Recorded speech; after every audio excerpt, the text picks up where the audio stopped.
April 1944. In a secure room beneath London, a British intelligence officer slides a photograph across a mahogany table. The image shows a sprawling industrial complex in central Germany. Smokestacks rising against a pale sky, rail lines converging like arteries. Air Chief Marshal Charles Portal leans forward, studying the synthetic fuel plant at Leuna with an intensity that makes the younger officers shift in their seats. For 4 years, Britain had dropped hundreds of thousands of tons of bombs on German cities and factories. For 4 years, the Luftwaffe kept flying. German tanks kept rolling. The Wehrmacht kept fighting. But this photograph, and dozens like it spread across the table, represented something different. Not another target in an endless list, but potentially the target. The single point of failure in Hitler's entire war machine. Portal's finger traces the outline of the hydrogenation towers. His voice, when he speaks, carries the weight of a man who has sent thousands of airmen to their deaths, and knows he will send thousands more. "Gentlemen," he says, "I believe we've been hitting the wrong targets." The realization didn't arrive as a sudden epiphany. It accumulated slowly, piece by piece, through the painstaking work of analysts in the Ministry of Economic Warfare who spent their days studying production figures, railway manifests, and reconnaissance photographs. They had known for years that Germany produced almost no natural petroleum. The Reich had no Texas oil fields, no Middle Eastern reserves, no vast deposits beneath its soil. What Germany had was coal, and the scientific ingenuity to transform that coal into synthetic fuel through a complex chemical process developed in the 1920s. By 1940, Germany operated dozens of synthetic fuel plants across the Reich and occupied territories. These facilities, using the Fischer-Tropsch and Burgers processes, could produce roughly 4 million tons of fuel annually. Add Romania's Ploiesti fields, which provided another 1.8 million tons, and Germany had just enough petroleum to keep its military machine functioning.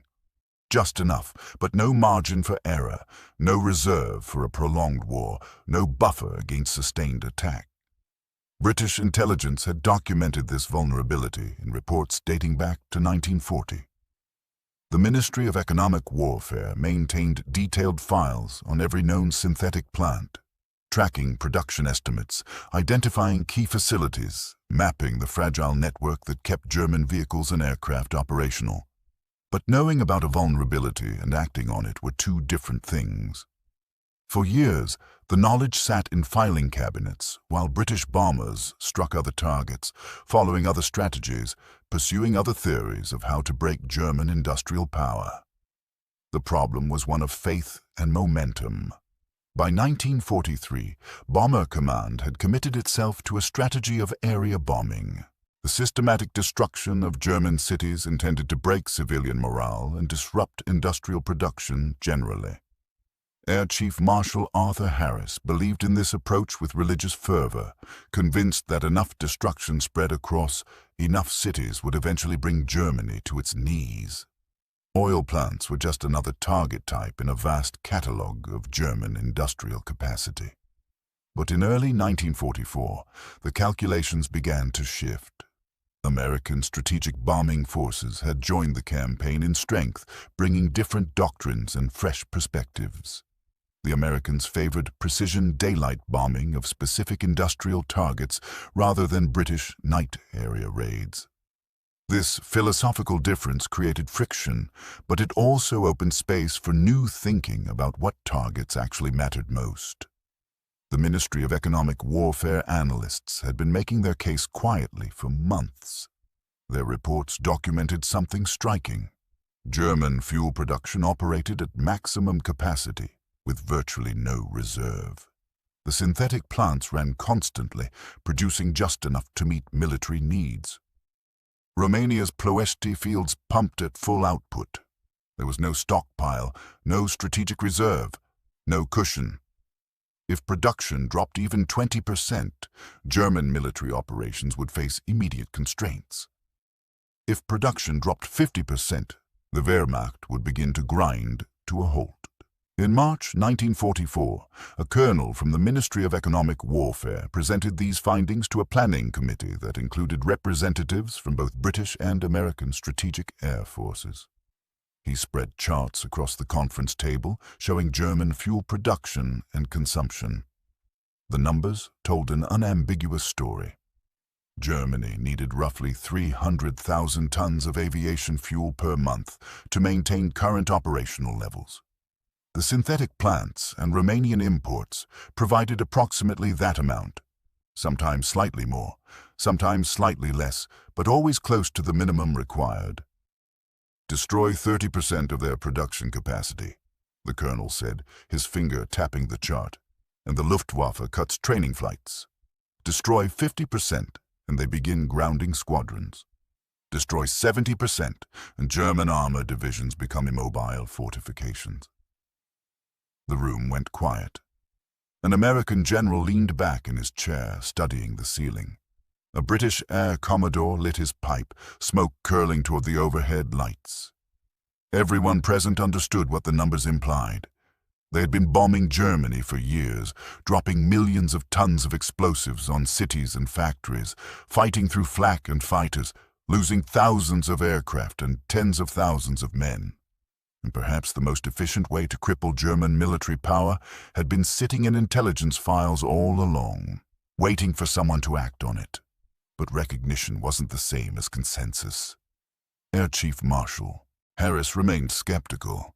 He had built Bomber Command into a massive force optimized for night area bombing. His crews trained for it, his tactics assumed it, his entire operational framework depended on it.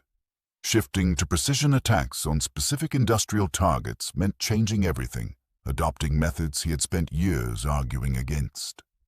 The synthetic fuel plants were small, hardened targets, difficult to hit accurately, heavily defended. Area bombing was proven. Oil targeting was theory.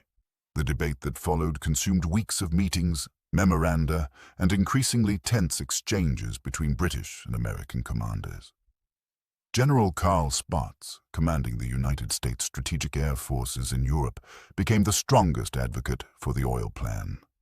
He studied the Ministry of Economic Warfare reports and reached the same conclusion the analysts had. Oil was Germany's critical vulnerability, the one resource whose loss would paralyze the entire military machine more effectively than any amount of general industrial destruction.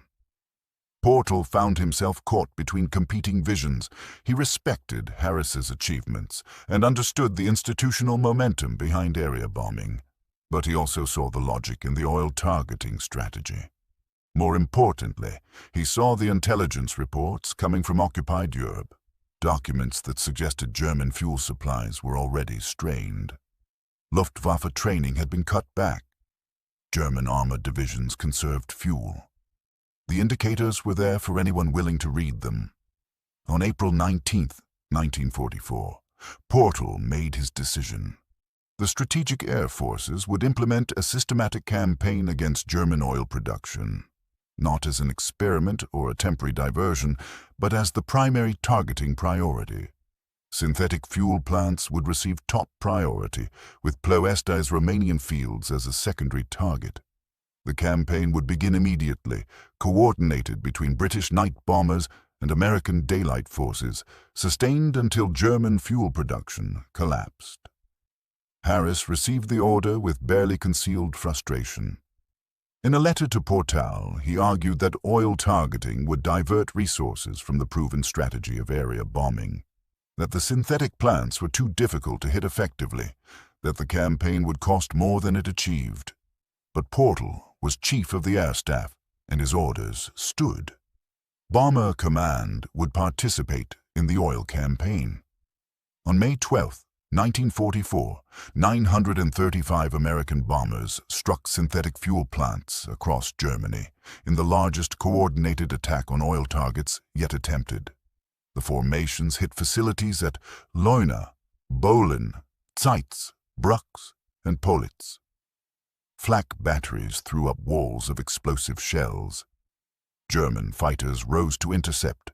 46 American bombers went down, their crews killed or captured. but reconnaissance photographs taken the following day showed extensive damage to multiple plants. Production at Leuna, Germany's largest synthetic fuel facility, dropped by 75% overnight. The campaign continued through the summer. British bombers struck oil targets at night. American formations attacked by day. The synthetic plants, with their distinctive hydrogenation towers and sprawling industrial complexes, became the most bombed targets in Germany. Plant managers worked frantically to repair damage, but the attacks came too frequently. A facility would restore production to 50% capacity, then another raid would knock it back to 20%.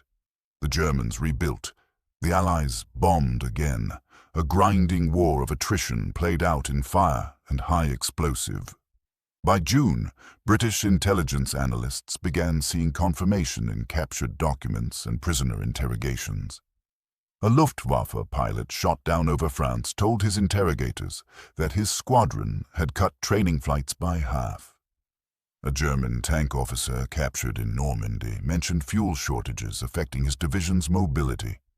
These were anecdotal reports, individual data points, but they accumulated into a pattern. In July, the Ministry of Economic Warfare issued an assessment based on reconnaissance photographs and intelligence from occupied territory. German synthetic fuel production had dropped to approximately 170,000 tons per month, down from over 300,000 tons before the campaign began. Aviation fuel production had fallen even more sharply, to roughly 54,000 tons monthly. The Luftwaffe needed at least 160,000 tons per month to maintain operational capability. The numbers spoke clearly. Germany was running out of fuel. Portal read the report in his office overlooking the Thames. Outside, London was preparing for the cross-channel invasion, the massive operation that would determine whether the war ended in 1944 or dragged on for years. The oil campaign had been running for 2 months. Hundreds of bombers had been lost. Thousands of airmen were dead or in POW camps. But the strategy was working. The numbers proved it. He called a meeting of the strategic bombing commanders. When they gathered, Portal placed the Ministry of Economic Warfare report on the table. "Gentlemen," he said, "we appear to have found their Achilles' heel." The evidence continued to accumulate through August. Luftwaffe sortie rates dropped noticeably. German fighters that had once risen in hundreds to challenge Allied bomber formations now appeared in dozens. Not because the Germans lacked aircraft or pilots, but because they lacked fuel to fly them. Reconnaissance flights over German airfields showed fighters parked in neat rows, unused, while Allied bombers passed overhead. The Luftwaffe was dying of thirst with water all around it. Aircraft grounded while fuel production crumbled under sustained bombing. On August 10th, American bombers struck the Ploiesti oil fields in Romania with 376 aircraft. The raid destroyed much of the refining capacity and damaged wells across the complex. Romania was producing roughly 130,000 tons of fuel monthly, a critical supplement to German synthetic production. The Ploiesti raid cut that output by more than half.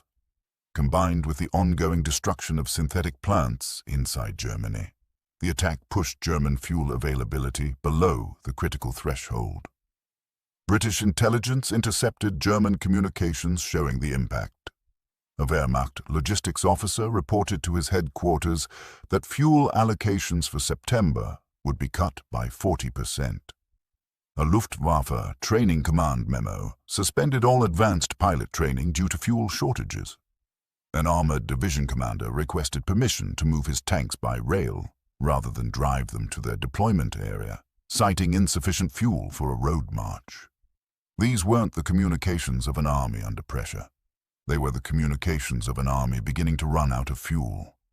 In September, Portal received a report from the Combined Strategic Targets Committee summarizing the oil campaign's progress. German synthetic fuel production had fallen to approximately 107,000 tons per month. Aviation fuel production was down to 23,000 tons monthly. Total petroleum availability, including Romanian imports and remaining stockpiles, amounted to roughly 150,000 tons per month.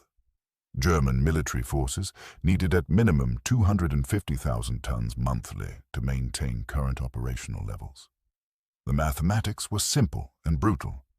Germany was consuming fuel faster than it could produce it, drawing down reserves that would be exhausted within months.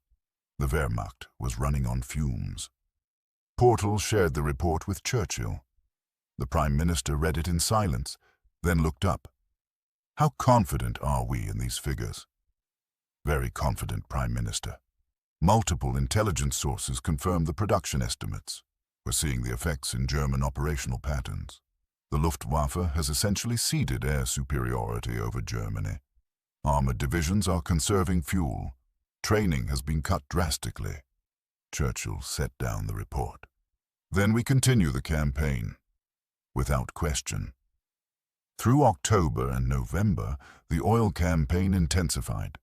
British and American bombers struck every identified synthetic plant repeatedly.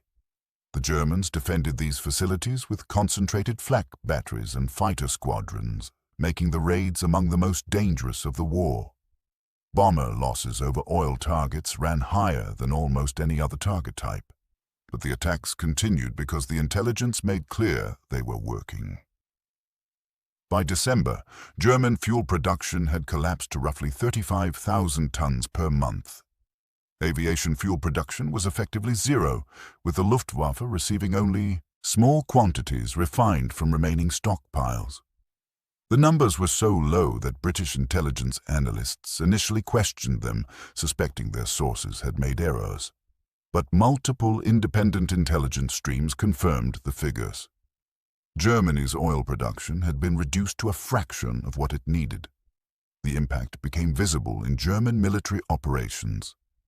When Hitler ordered the Ardennes offensive in December 1944, the Wehrmacht's last major attack in the West, German planning documents captured after the battle showed that fuel shortages had constrained every aspect of the operation.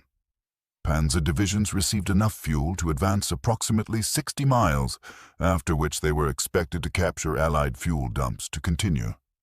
The entire offensive was planned around the assumption that German tanks would run out of fuel and need to steal more from the enemy to keep moving. British intelligence officers reading these captured documents understood what they meant. The Wehrmacht wasn't just low on fuel. It was so desperately short that it planned major operations around the hope of capturing enemy supplies. This was the military equivalent of a starving man planning a robbery to get food. It wasn't strategy. It was desperation. In January 1945, Portal received an intelligence summary that quantified the oil campaign's success with stark clarity. German synthetic fuel production had fallen to approximately 21,000 tons per month. Aviation fuel production was effectively nil. The Luftwaffe had grounded most of its remaining aircraft. German armored divisions were immobilized for lack of fuel. Training of new pilots and tank crews had stopped entirely. The Wehrmacht was being strangled by its empty fuel tanks. Portal read the report, then called in his chief intelligence officer. "Is it possible," he asked, "that we're overestimating the impact, that Germany has hidden reserves we don't know about?" The intelligence officer shook his head. "We've considered that possibility extensively, sir. Our estimates are based on production facility damage, which we can verify through reconnaissance photographs. We're also seeing the operational effects across the board. Every indicator confirms the same thing. Germany has run out of oil. How long can they continue? They're running on fumes now, sir. Whatever small reserves remain will be exhausted within weeks. After that, their military forces will be effectively immobile, except where they can move by rail or on foot." Portal sat back in his chair. For 5 years, Britain had fought Germany. For 5 years, the question had been how to defeat an enemy that seemed capable of absorbing endless punishment and continuing to fight. The answer, it turned out, had been there all along in the intelligence files. Germany's military power rested on a foundation of synthetic fuel plants and Romanian oil fields. Destroy that foundation, and the entire structure collapsed. By February 1945, the collapse was complete. German synthetic fuel production had fallen to approximately 17,000 tons per month. The Luftwaffe flew only a handful of sorties. German tanks sat immobile in defensive positions, unable to maneuver for lack of fuel. Wehrmacht units moved by horse cart and bicycle. The most mechanized military force in the world had been reduced to the mobility of a 19th century army. British intelligence officers compiled a final assessment in March 1945. The document, stamped "Most Secret" and distributed only to the highest levels of command, laid out the oil campaign's results with bureaucratic precision. German fuel production had been reduced by 94% from its 1944 peak. The Luftwaffe was grounded. The Wehrmacht was immobilized. German military effectiveness had been reduced by an estimated 70% solely due to lack of fuel, separate from any other factors like personnel losses or equipment destruction. Portal read the assessment and thought about the 4 years of debate, the arguments over targeting priorities, the resistance from commanders committed to other strategies. The oil campaign had run for less than a year. In that time, it had accomplished what years of area bombing had not: the systematic destruction of Germany's ability to wage mechanized warfare. The final vindication came from German sources. After the war, interrogations of German military leaders and industrialists confirmed what British intelligence had concluded. Albert Speer, Hitler's armaments minister, stated flatly that the oil campaign had been decisive. "The enemy struck us at our weakest point," he said. "The fuel plants were the foundation of our entire war production. Once they were destroyed, everything else became irrelevant." Field Marshal Gerd von Rundstedt, one of Germany's most senior commanders, was more direct. Asked what had defeated the Wehrmacht, he replied, "3 things: Russian manpower, American industrial production, and the loss of our fuel supplies. Of those 3, the fuel shortage was the most immediately crippling." In London, Portal received these post-war assessments with quiet satisfaction. The oil campaign had cost hundreds of bombers and thousands of airmen. The losses had been heavy, the raids dangerous, the results sometimes uncertain. But the strategy had worked. British intelligence had identified Germany's critical vulnerability. British and American bombers had exploited it, and German military power had collapsed as a result. The lesson was clear, though it had taken years to learn.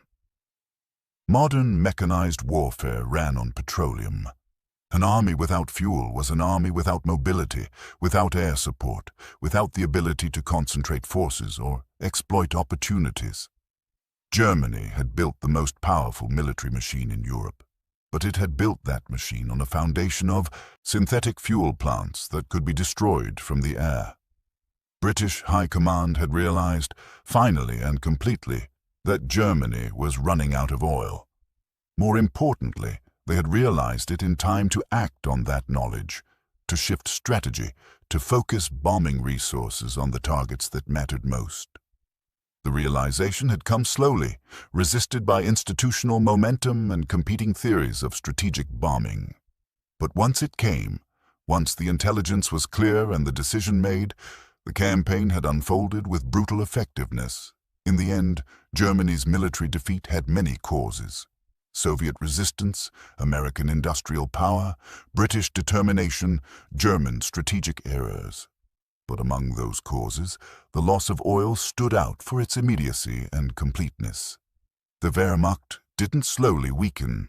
It was strangled, its mobility cut off, its air force grounded, its mechanized divisions reduced to static positions. All because British intelligence officers had studied production figures and reconnaissance photographs, because analysts had made their case persistently, because commanders had eventually listened, and because bomber crews had flown into heavy flak to destroy synthetic fuel plants deep in Germany.